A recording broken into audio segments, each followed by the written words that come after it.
Bonjour à toutes et à tous, camarades de la musique Legendary et d'outre-mer, d'autres lieux. Aujourd'hui, j'en avais déjà parlé, on me l'avait demandé. On va faire du coup le breakdown de Moon sur le mixage. Aussi un peu, on va parler sur la production, parce qu'il y a des petits trucs un peu marrants qu'on pourra aborder. Et après, je pense, peut-être dans une autre vidéo, qu'on essaiera de reproduire ce mix-là en live, du coup, enfin, en live vidéo, où on réessayera de reproduire ce que j'ai produit ici du coup sur mon mix, mais à partir de rien, pour que vous puissiez voir du coup un petit peu les réflexions que je me fais. Et du coup, ben, on peut y aller. Donc, je pense qu'il peut être intéressant d'aborder d'abord la partie production et après la partie mixage, sachant que du coup, je vais vous aussi montrer comment notre processus de création fonctionne avec Unskilled. Donc, Moon, du coup, elle a d'abord été composée au studio de Shabada, on le répète avec tout le monde.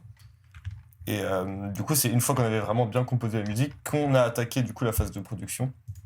Et du coup, on a commencé par d'abord reprogrammer la batterie qu'on avait composée en live. Donc, dans le détail, avec du coup, elle a été programmée en MIDI.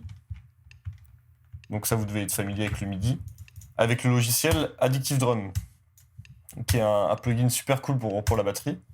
Il y a un preset de batterie que j'ai créé exprès pour tout l'album. Donc ça, je trouve que c'est important pour un album d'avoir un preset de batterie qui est là pendant tout l'album. Donc oui, du coup, la batterie n'a pas été enregistrée en live, elle a été programmée pour plein de raisons techniques surtout et matérielles, parce que déjà, on n'a pas de batterie, et deux, on n'a pas de micro, ni de carte son capable d'enregistrer une batterie. Donc voilà, la batterie, elle est plutôt simple. Je suis parti perso sur un truc un peu vintage, vieux kick, vieille caisse claire, une hit-hat un petit peu spécial, tu vois, avec un petit son un peu rigolo. Les cymbales, j'ai gardé quelque chose de simple, et la ride aussi. Un truc un peu bright. J'ai retouché quelques petits trucs ici à l'intérieur d'Addictive Drum. On va pas en reparler parce que c'est long, mais bon, je pourrais vous passer mon preset si jamais ça vous intéresse. Ce qui est important de savoir, c'est qu'ici, du coup, j'ai fait partir mon kick dans ma console de mixage d'FL Studio. On reviendra après dessus. Donc du coup, cette batterie, voilà, elle sonne comme ça. Ce qui est intéressant, c'est que du coup, sans le processing, la batterie, elle sonne comme ça. Et en bidouillant du coup avec Ilyes, parce que c'est beaucoup avec Ilyes que j'ai pu faire des choix sur le mixage de cet album, parce qu'on était beaucoup ensemble quand on a enregistré. J'ai d'abord du coup appliqué un petit compresseur. On rappelle du coup que ça c'est sur la batterie, mais le kick il est à part. Donc un petit compresseur qui vient enlever à peu près 4 dB. Donc le compresseur, pour ceux qui savent pas trop comment ça marche, avec le threshold ici, on va définir un seuil à partir duquel notre audio va être baissé.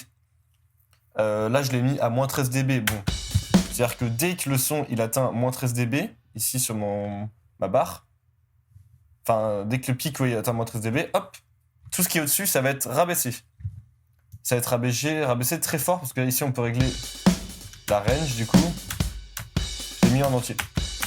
Ensuite, avec l'attaque et la release, on peut décider si ça va être plus ou moins patate ou pas. Plus l'attaque est lente, plus le son est punchy. Plus la release est lente, enfin plus va à droite, en fait ça va être l'inverse, ça va être rapide à droite, plus ça va être punchy aussi. Donc là je les ai mis en normal, on va dire, au milieu, à 1. Et le ratio à 4, pareil au milieu. Ce qui est intéressant avec ce plugin là, The Glue, c'est qu'il permet de faire de la compression parallèle en fait. Je peux décider de mettre un tout petit peu de compression et de la blend comme ça avec ce bouton là. Bon là je m'en suis pas servi. Chose intéressante aussi à savoir sur cette batterie, c'est que du coup on a utilisé ce plugin là de Waves, qui est un plugin qui permet de baisser la hauteur de la batterie. Donc elle sonne comme ça de base. Et du coup nous on a décidé sur tout l'album de la baisser d'un ton. Pour lui donner un côté un peu plus grave, un peu plus sombre. On peut descendre très bas, hein, ou monter au contraire. Du coup, pour nous, ça a été -2 la décision. Et pour terminer, un petit EQ ici pour venir couper un peu des subs, ces subs-là, qui sont du coup dans le kick. C'est un choix que j'ai pris une fois que j'ai rajouté du coup mon kick, on va pouvoir rajouter là, on va pouvoir voir comment il est fait. Donc du coup, de base, le kick il sonne comme ça, sans les effets. Pareil, très bas, très peu de volume. Je lui ai mis un EQ pour vraiment lui booster très fort sub et aigu. Faut que j'active ici. Donc on voit directement la différence de patate. Moi, j'ai pas peur de saturer ici. Je sais qu'il y en a que ça pourrait choquer, mais moi, j'ai pas peur. J'y vais. Je trouve que ça rajoute du grain. Ensuite, un clipper qui est du coup comme un limiteur. En fait, c'est comme une sorte de compresseur, mais qui fonctionne par saturation. Qui vient du coup, en gros, limiter le volume de mon kick à 0. Et qui ajoute un petit peu d'aigu avec de la saturation du coup. Sans, avec, c'est un peu subtil, là c'est plus utilitaire, vraiment pour pas saturer. Et ensuite, du coup, on remet un dernier EQ de coloration de kick, où on enlève les mids ici qui nous intéressent pas. Voilà, pour vraiment avoir un trou ici, pour laisser de la place à la batterie. Et du coup, la batterie, elle sonne comme ça. Donc une fois qu'on a programmé notre batterie, on s'est attaqué directement à l'enregistrement avec Ilyes. Voilà, donc là du coup on a toutes nos pistes de guitare. On a enregistré pour tout l'album 3 pistes de guitare à chaque fois. Une piste mono au milieu, une piste à gauche, une piste à droite. Alors quand vous enregistrez un album, c'est hyper important lorsque vous enregistrez vos guitares, un album ou n'importe quel son, d'en avoir au moins 2 pour du coup avoir de la stéréo. Il faut à chaque fois réenregistrer, parce que si on prend juste la guitare de gauche, qu'on la duplique et qu'on la met à droite, ça va rien faire. Parce que vu qu'ils ont la même phase, en fait, ils ont la même empreinte sonore, ils ne vont pas créer de stéréo. C'est pour ça qu'il faut réenregistrer pour changer un peu la phase, changer toutes ces petites imperfections-là. En fait, c'est ça qui va venir créer la stéréo. Et du coup, au milieu, nous, on rajoute une 3e guitare. Bon, c'est pas nécessaire, mais dans le cadre de Moon, c'était intéressant parce qu'au début, on a une guitare en mono. Quand même la garder. On n'entend pas beaucoup sur le refrain, on entend surtout celle de gauche et de droite. Et après, du coup, par-dessus ces guitares-là, il y a 2 autres guitares qui arrivent sur la 2e partie du refrain, qui sonnent comme ça.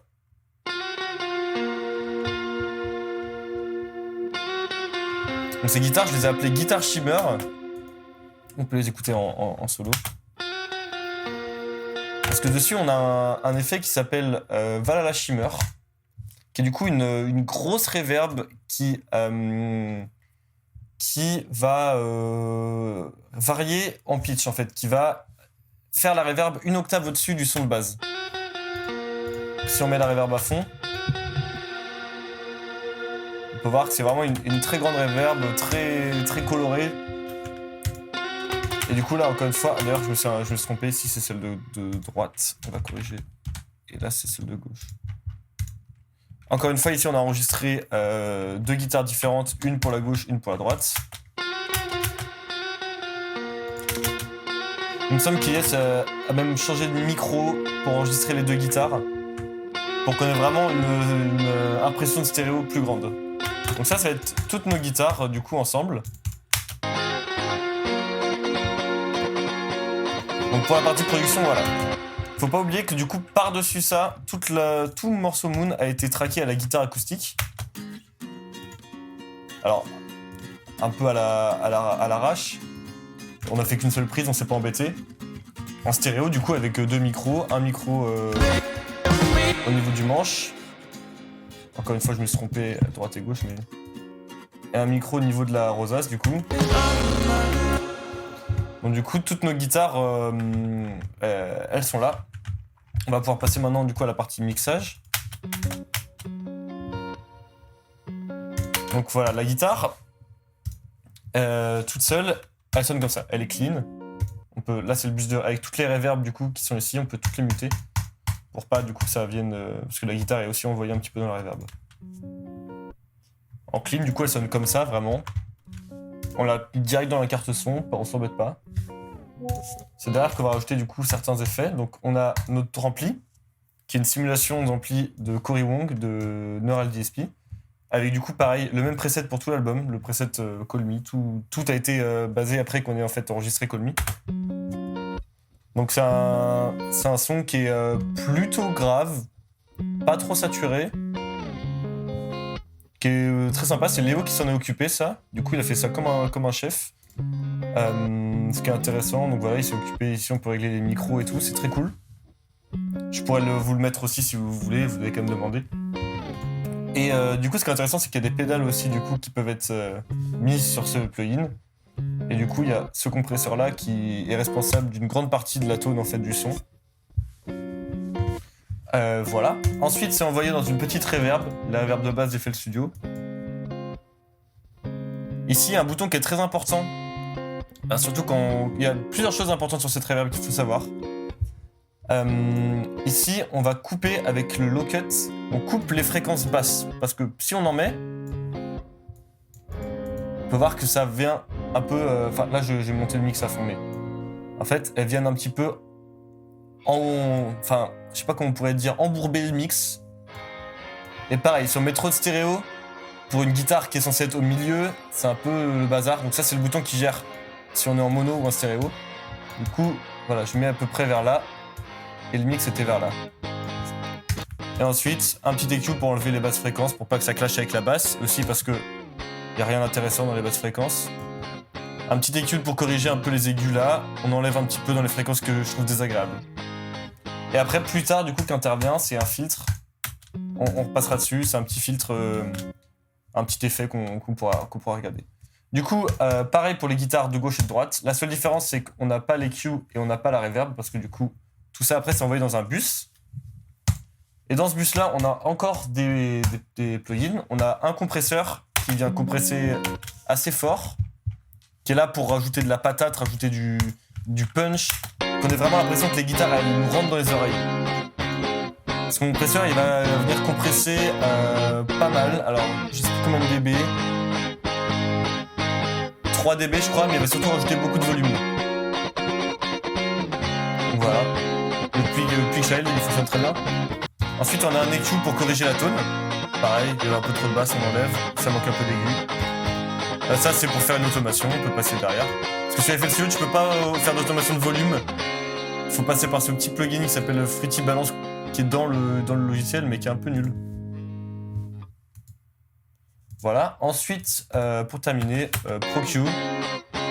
Là, c'est un peu technique, mais en gros, ça, c'est la side. En gros, toute l'image qui est sur les côtés. Sur les guitares, on va venir baisser du coup la stéréo que autour des 200-300 Hz pour vraiment avoir quand même quelque chose qui reste stable, qui soit pas trop en stéréo.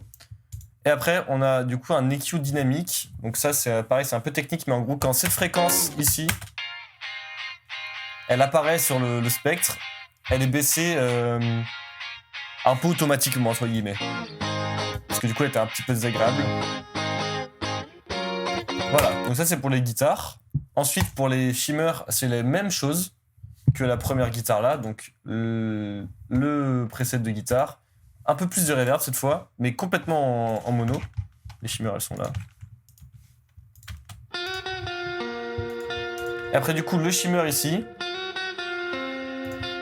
Un EQ pour couper les basses. C'est envoyé dans ce bus là. Un EQ pour couper les basses.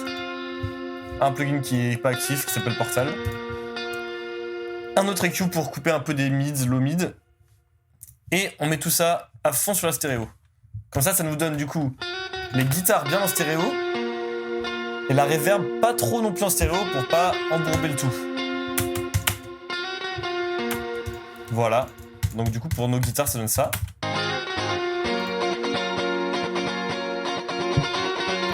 Sachant que le bus de guitare est envoyé dans une autre reverb ici, mais on parlera après des inserts de reverb ici, qui sont surtout utiles pour la voix. Ensuite, pour l'acoustique, c'est assez simple aussi. En plus, on les entend pas très fort. Il n'y a rien littéralement sur la guitare, juste tout à gauche, tout à droite. Ensuite, un EQ pour enlever un peu des basses.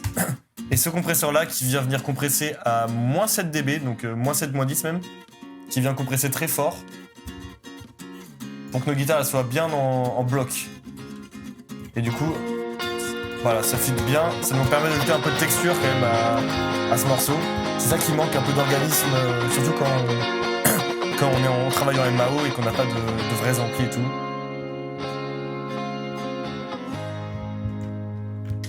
Bon, voilà pour nos guitares. Donc on peut écouter avec la batterie.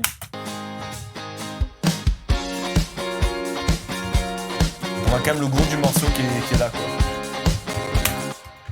Ensuite, on a oublié d'en parler, mais avant tous les refrains, il y a ce petit FX qui est là. Un petit bruit d'horloge.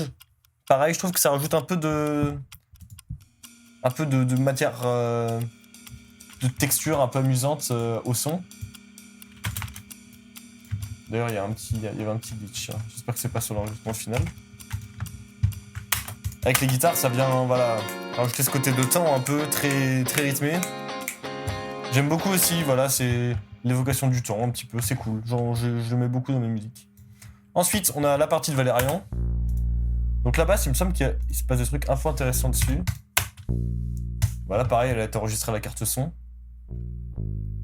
Faut pas hésiter à quantifier. On n'en a pas parlé, mais voilà, j'ai bien découpé la guitare d'Ilyes ici. Personne n'est parfait. On n'est pas là pour essayer de montrer qu'on est les meilleurs et tout. Juste, on fait de la musique. Donc, je pense que c'est important de savoir reconnaître aussi que des fois, on n'est pas parfait. Et c'est ça qui est cool aussi avec les gars, c'est qu'ils comprennent que, bah voilà, quoi. Enfin, je les remets dans le temps, on s'en fout. Voilà, donc la basse de Valérian.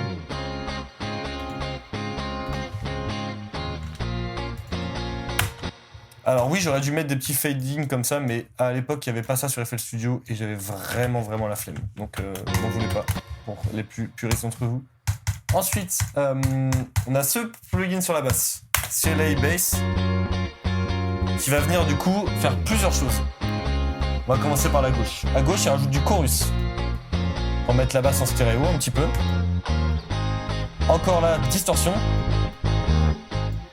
Pour venir rajouter surtout, en fait, faire en sorte que la basse puisse être entendue sur des enceintes qui ne transmettent pas beaucoup de basse, ou alors sur des écouteurs, ou alors avec les enceintes du téléphone. Ce petit bouton ici, on, il rajoute juste des subs. C'est plutôt cool. Ici, la basse, elle est compressée. C'est important d'avoir une basse bien compressée pour éviter les problèmes de dynamique bizarres dans la basse. Ensuite, onk ici, ça rajoute un peu d'aigu, treble. Et ici, basse, on rajoute encore un petit peu de sub. Ensuite, on a un limiteur, il me semble, pour encore plus compresser la basse. On peut voir ici comment il agit. Il compresse les pics. En vert, c'est le threshold, le seuil de compression. Et en blanc, du coup, on voit comment il est baissé à chaque fois qu'il dépasse le vert. Et ensuite, on a une série d'EQ. Alors, celui-là, il sert à rien. Celui-là, il sert à rien. Celui-là, il enlève un peu des... D'ailleurs, je vais les enlever, c'est que ça va rien. Celui-là, il enlève un peu d'aigu. Surtout les grésillements du câble. Et celui-là, il corrige un peu la tone. Donc, on enlève un tout petit peu de basse. On enlève encore un peu d'high-mid. Et on coupe surtout les 300 Hz que je déteste comme fréquence. Je la trouve désagréable. Donc là, voilà, pour avoir une basse bien chaude, bien présente. Voilà, donc avec la batterie, avec les autres guitares.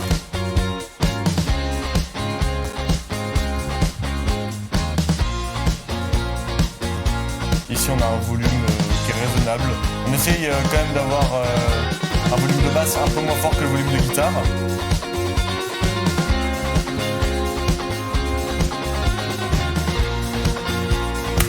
Voilà, on n'a pas évoqué aussi cette petite mélodie de guitare qui est ici. Parce qu'elle est aussi très intéressante. Elle intervient à ce moment-là du morceau.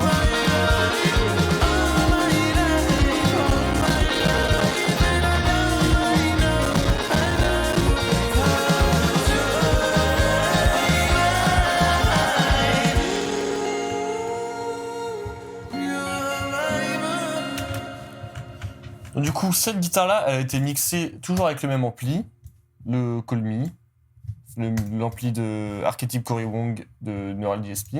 Ensuite, on a ce plugin-là qui s'appelle Saturn, qui est une saturation qui émule des vieilles... Enfin, qui émule toutes sortes de saturations différentes, mais qui, en l'occurrence, ici, émule la vieille saturation des bandes magnétiques, Warm Tape. Donc j'en mets un petit peu, pour qu'elle sorte un peu du lot. Ensuite, on a de la reverb, pareil, en mono. Un délai ici, en stéréo, ping-pong, un 8. Le voilà shimmer qu'on va retrouver ici. Voilà les réglages que j'ai utilisés ici. Un EQ pour couper vraiment une grande partie des basses, parce que y a déjà beaucoup de basses. Il y a la basse qui fait de la basse. Il y a les guitares qui interviennent aussi pas mal dans les basses. La batterie et le chant de Joël. Donc on va venir couper tout ça. Voilà, on veut pas cette partie-là de la guitare, elle nous intéresse pas. C'est que du bruit. Et ensuite, un dernier EQ pour corriger la tone, surtout enlever du coup aux alentours des low mid, là où je déteste. Pour pas surcharger cette partie-là. Et du coup, ce qui est intéressant au niveau composition, c'est que cette guitare-là, elle va ensuite enchaîner avec cette petite mélodie qui laisse enregistrer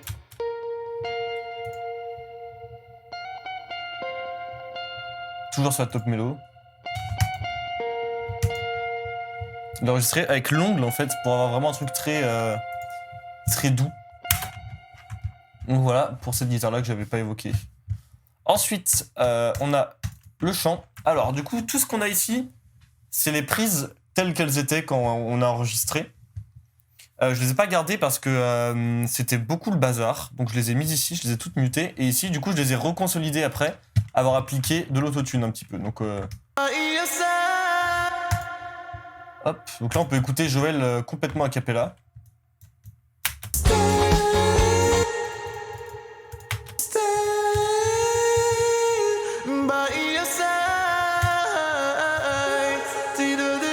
Bon, c'est un peu le bazar aussi dans mes vocaux.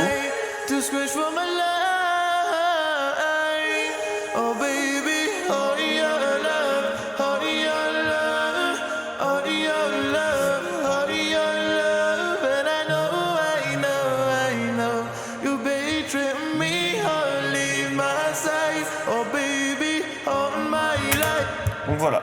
Alors pour le mixer,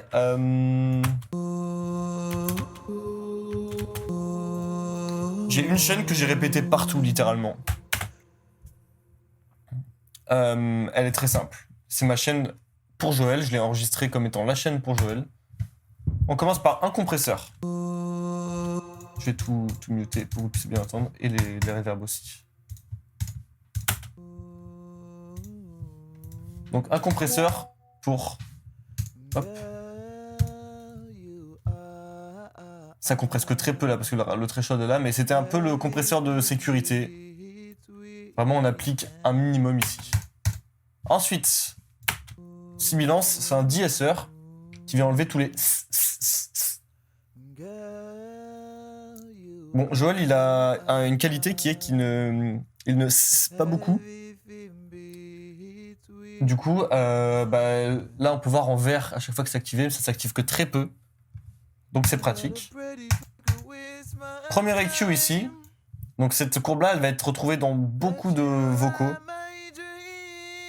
La différence, ça va rester, ça va rester. Ce qui va bouger, c'est ce petit bouton-là, celui-là. Il s'adapte du coup à la voix des gens. Moi, je le mets à peu près là où il y a la fréquence fondamentale pour la couper un peu.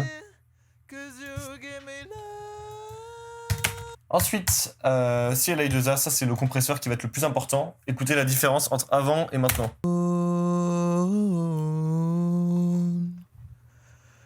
Donc là, il va pas compresser beaucoup, que -5, mais par contre, il va rajouter beaucoup de volume. C'est ce qui nous permet d'avoir vraiment la sensation d'avoir la voix de Joël, pareil, dans nos oreilles. C'est le in-ear, in-your ear. Donc là, il peut descendre jusqu'à -20 quand Joël commence à chanter fort. C'est vraiment un gros compresseur. Il est là pour smasher la voix de Joël, qu'elle soit vraiment un bloc. Ensuite, on envoie cet EQ là ici, avec le preset Male Vocal. que j'ai un peu modifié, qui basiquement agit pas vraiment en tant qu'EQ, mais plus en tant que saturation.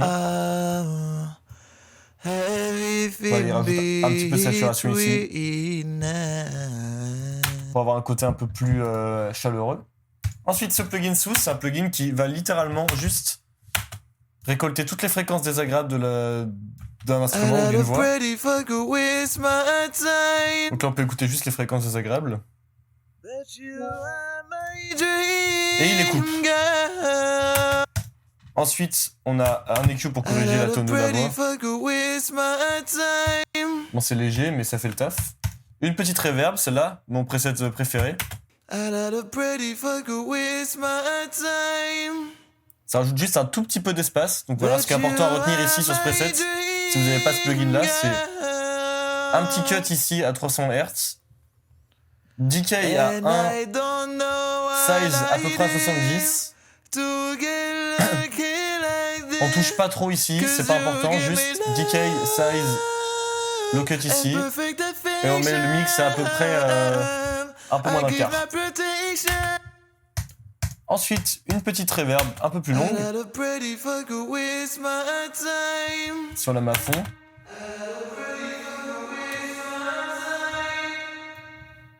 Donc celle-là, elle dure 2 secondes. Pareil, low cut ici, on coupe vers 700 Hz ici, j'ai été un peu plus généreux. La séparation, on n'a pas touché ici aussi. D'ailleurs, cette reverb-là, si on la met à fond, je la trouve vraiment très belle. Ok, donc ça, c'est du coup notre lead. Elle est envoyée dans aucun bus. Sur cet album, j'ai pas utilisé de bus pour la voix. Et ensuite, du coup, on va répéter le même processus. Des fois, je rajoute un petit peu de compression et de sub avec ce plugin-là, Chris Lord Edge. Mais sinon, il n'y a rien qui change ici. Et là, pour les backs, je vais rajouter ce plugin-là ici, du coup, pareil pour la compression et les subs. Un phaser pour avoir cet effet un peu rigolo. Sur la voix, c'est très marrant, surtout pour les backs. Ensuite, Vintage Verb, le même preset qu'avant, mais du coup là j'ai mis le decay à 4, même 5.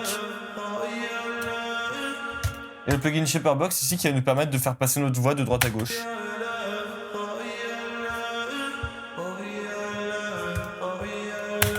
Ok, et ensuite du coup, on va pouvoir parler des reverbs qui sont ici en send. Du coup, si vous savez bien ce que c'est un send, c'est quand on a une reverb qui est ici active à 100% du mix et qu'on vient envoyer un vocal dedans et le blend pour pas qu'il soit trop fort envoyé dedans. Ah, quelqu'un m'appelle. Moi.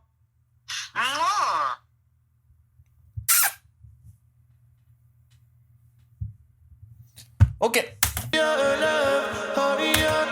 Donc oui, le send, du coup, c'est quand on va envoyer le vocal dans la reverb qui est sur une autre piste. Donc ici, on a 4 sends différents. On a le plugin Roam, qui est retrouvable dans les ordi des box. Il est complètement disponible dans Guitar Rig. Il faut retrouver juste Guitar Rig dans Native Instruments. Decay 3,7 ici. Size et diffusion à peu près normal. Il y a quelques modulations qui jouent. On va y envoyer du coup notre lead.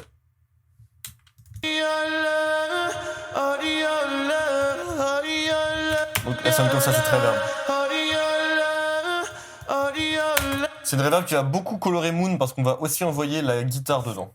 Donc celle-là, elle joue beaucoup sur la couleur de même pas mal de sons un peu mélodiques de l'album. Je pense également à Too Short For You, qui est très où on utilise beaucoup. On a aussi ce delay là du coup. Un 8 en mono. Là aussi pour colorer un petit peu. Ensuite on a une plate. Donc c'est pas vraiment une plate, en fait c'est une reverb. Ah si, c'est une plate. J'ai pris un mode plate, pardon. On a une plate. Quasiment en mono aussi ici. Et pour terminer, on a une reverb qui va venir jouer que dans les aigus et très stéréo ici. Donc, toutes les reverbs ensemble avec le delay. Toutes ces reverbs là ensuite elles sont envoyées dans ce bus là. Et là c'est un peu technique mais en gros ce limiteur là il agit comme compresseur. Et il va sidechain la voix de Joel, donc en gros dès que la voix de Joel joue, elle va venir baisser le volume de la reverb. Pour pas qu'on entende trop la reverb et pour qu'on entende quand Joel il a fini ses phrases en fait, et pas pendant qu'il chante.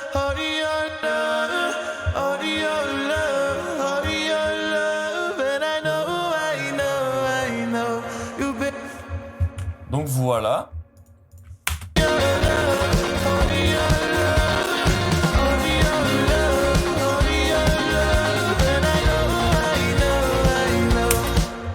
Ensuite, on a une ambiance qu'on retrouve sur tout l'album de toute façon, que j'ai trouvé dans un drum kit.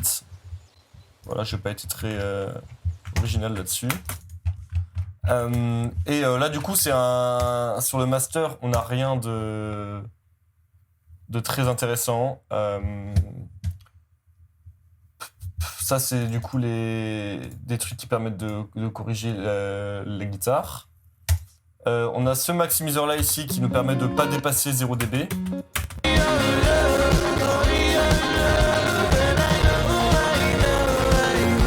Parce que mon PC aime pas trop ce qui se passe. Il aime pas trop quand je joue les plugins de mastering. Bref, ce plugin là qui est juste là pour compresser pour éviter qu'on dépasse 0 dB. Et ça c'est pour corriger du coup, pour vérifier que mon mixage il est bien dans les clous.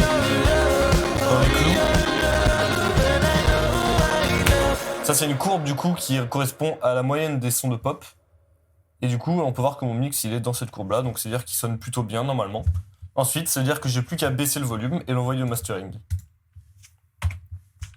Hop, on va peut-être pas regarder la session mastering, on fera peut-être une autre vidéo exprès pour. Mais du coup, basiquement, c'est tout pour Moon. Sur ce morceau, il n'y a pas non plus de grosses folies, à part du coup les petites guitares là, qu'on entend peut-être pas forcément très très bien. On peut terminer sur des notes un peu marrantes. Je sais pas, peut-être qu'il y a des enregistrements de Ilyes un peu drôles qu'on peut entendre.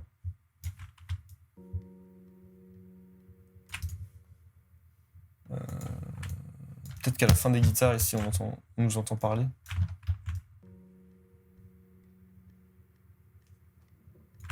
Non. Faut savoir qu'on a dû refaire plusieurs fois les prises de guitare parce que Ilyes parlait pendant l'enregistrement en pensant que c'était comme la guitare électrique et qu'on l'entendrait pas. Sauf que du coup, on l'entend. C'est un peu marrant. Après, tout ça, c'est des enregistrements du coup qui ne sont pas des enregistrements micro. Parce que du coup, on a supprimé les autres pistes. Mais voilà pour Moon. Je ferai peut-être d'autres vidéos pour d'autres musiques. Mais en attendant, je vous souhaite une super bonne journée, une super bonne soirée et des gros bisous.